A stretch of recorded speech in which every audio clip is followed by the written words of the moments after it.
Are you planning on starting your fitness journey, or you may have already started working out? But I know there is this dilemma in your head on what supplements you need to take, as there are a lot of supplements in the market and a lot of misguiding information. But don't worry, after watching this video, you will have a clear understanding on what are supplements, will they even work? If yes, then which supplements are worth your money? I'll also share my honest opinion with the various supplements I've used in the past 2 years and which were actually effective. So sit back, relax and enjoy the video, and do hit that subscribe button if you aren't subscribed yet. Let's get right into the video.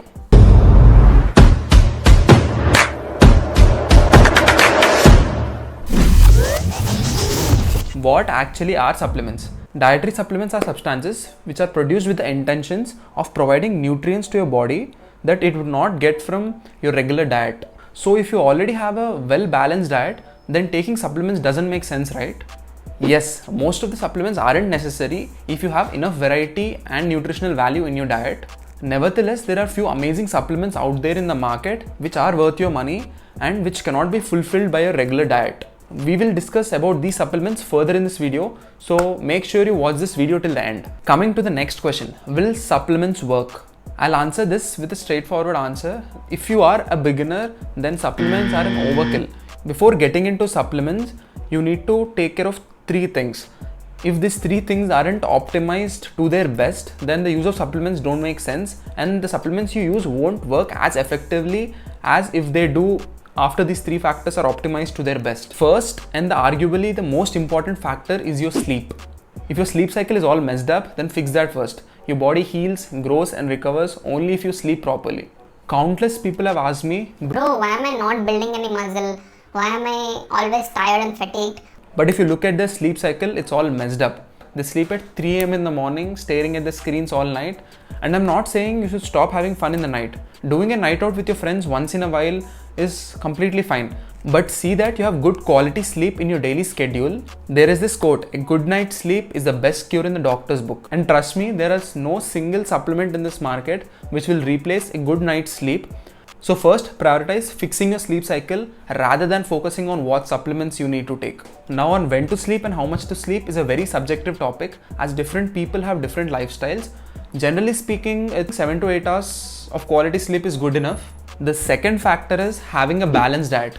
Everyone knows that having a good balanced diet is a key for good health. Eating healthy is always good. But I don't know why people ignore this. Compensating your poor nutritional habits with supplements isn't a correct approach. It won't help you in the long run. So prioritize having a balanced diet first rather than focusing on what supplements you need to take. Third one, and the most overlooked one I would say, is having basic training knowledge. How many of you watching this video know the basics of training? I guess most of you don't, but it's completely fine. We all start at the bottom. But understanding your body's anatomy, understanding the perfect techniques and form on how to perform an exercise will only help you in the long run. And in my opinion, everyone should have this basic training knowledge of progressive overload and simple principles like that, so that you won't get misled by other people. So stop focusing on supplements and start learning the basics of training. And if you can afford a coach, I highly recommend that. But see that the coach you're hiring has good knowledge about training and has experience. So the moral of the story is, first take care of your sleep, then your diet and having basic training knowledge. After these 3 factors are optimized at their best, then start researching about supplements and what supplements you need and the supplements you use actually work optimally. So primary focus should be on these 3 things. After that, you need to go on to supplements, and all supplements cannot be replaced with sleep, cannot be replaced with your diet, cannot be replaced with basic training knowledge. So focus on these 3 first, then jump on to supplements. Now coming to the most anticipated part of the video, what supplements are worth your money? Number 1, and my personal favorite of all the supplements out in the market, is creatine monohydrate. I can say that creatine is arguably the cheapest and the best supplement out there. And if you're into strength training, bodybuilding and endurance type workouts, or in fact any other sport, I highly recommend supplementing creatine monohydrate. There are hundreds of researches done on the safety and effectiveness of creatine monohydrate, and each and one of those researchers said that it's highly useful if used chronically. You may ask, why is creatine so special? Creatine is naturally produced in the human body, which powers the first 10 seconds of any activity. Supplementing creatine does not only help in increasing your strength and power in the exercises you perform, it also helps in increased lean muscle mass tissue. Creatine is also available in food sources, but mostly in raw meat like salmon and beef. And once the meat is cooked, the creatine levels degenerate. For example, 1 pound of raw beef or salmon provides only 1 to 2 grams of creatine, which isn't much. So supplementing creatine is the best option out there. And creatine also retains a lot of water into your muscle cells. That is, your muscles will look much fuller and bigger when on creatine. Caution, there are other types of creatine too, like creatine ethyl ester and creatine hydrochloride, but they are expensive and they don't have enough research backed with them. They are not as effective as creatine monohydrate. So whenever I mention creatine in this video, it refers to creatine monohydrate, not other forms of creatine. Now on how to take creatine, there are two ways. But before understanding on how to take creatine, you need to understand that creatine only starts working after it reaches its saturation point. So the two ways of taking creatine are the loading protocol and a maintenance protocol. In the loading protocol, you'll take 20 grams per day for 7 days and then you'll continue with the maintenance protocol. And in the maintenance protocol, you'll take 3 to 6 grams per day every day continuously. And remember that creatine only works when used chronically. So the advantage of a loading protocol is you will reach your saturation point only in a week. But if you do a maintenance protocol from the start, it would take 30 to 40 days to reach your saturation point. So the best way if you're starting creatine monohydrate is a loading protocol. I personally do loading protocol. If I'm off on creatine, I'm starting again. And the creatine I've been using from more than a year now is a Muscle Blaze's creatine monohydrate. No, I'm not sponsored by them, but Muscle Blaze, if you're looking for a guy to sponsor, hit me up. So yeah, this is what I've been using from the past year and it works perfectly. That's it. So on how creatine looks, let me show you. Creatine looks like this. I don't know, you might see it like a white powdery stuff. The consistency is like chalk, you might say, and the scoop is 3 to 6 grams. You need not measure every time you take, you just need to take 1 scoop every day. I personally dry scoop it. You may also mix it with water and drink it, but don't mix creatine with milk or any other thing. It's not like whey. And that's it. If you're doing a loading protocol, you need to take 4 to 5 scoops per day for 7 days and then continue with 1 scoop a day for every day. The time doesn't matter much. I take it every night so that I don't forget. Whenever I sleep, I just take 1 scoop of creatine and sleep. The second supplement in the list is a multivitamin. Most probably you already heard of a multivitamin or you've been using one, but do you know that multivitamins aren't actually that effective? Let me explain. In the Muscle and Strength Pyramid by Eric Herms, micronutrients come as the third most important thing in your nutrition plan.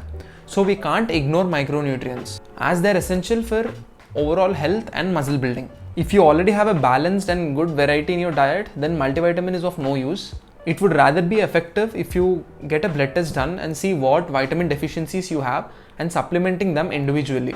Because multivitamin tablets only cover a certain percentage of your daily recommended dosage. So supplementing individual vitamins is more helpful than using a multivitamin.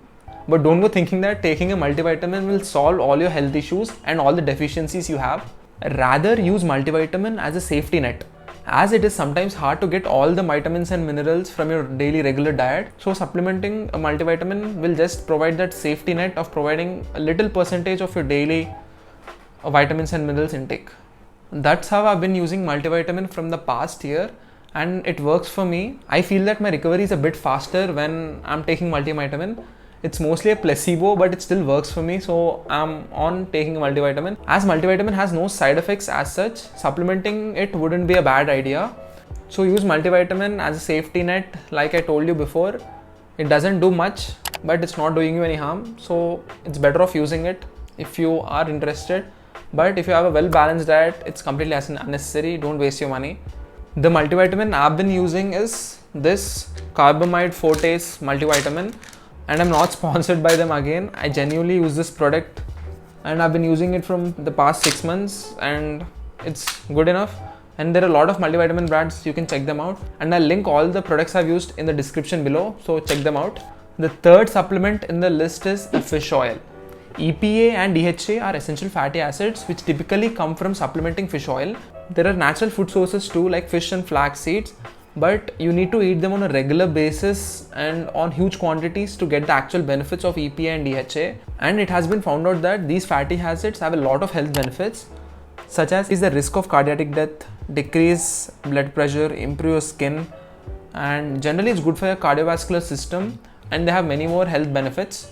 And I've been supplementing fish oil from ages now, and I don't have any side effects, and I feel better when I take fish oil, so I supplement it. I'm just recommending these supplements to you. It's not necessary that you take them, but just look into them if you are interested. The fish oil I've been using is this Essential Omega 3 by MyProtein, and I don't recommend this personally. You can use any fish oil, they all work completely fine, but I personally use this, so I'm just letting you know. And there is one more supplement that I use occasionally, that is whey protein. I don't know why people overcomplicate whey protein and supplements so much. I think it's because of the media and actors like this. Youngsters में एक जो चल रहा है वो है ये, मैं उसके बहुत अगेंस्ट हूँ, वो है वो protein shakes and steroids and creatine, BCA, ये सब चीज़ें जो भी हैं, ये पता नहीं क्यों लेते हैं. They are becoming a product of a product. चल झूठा.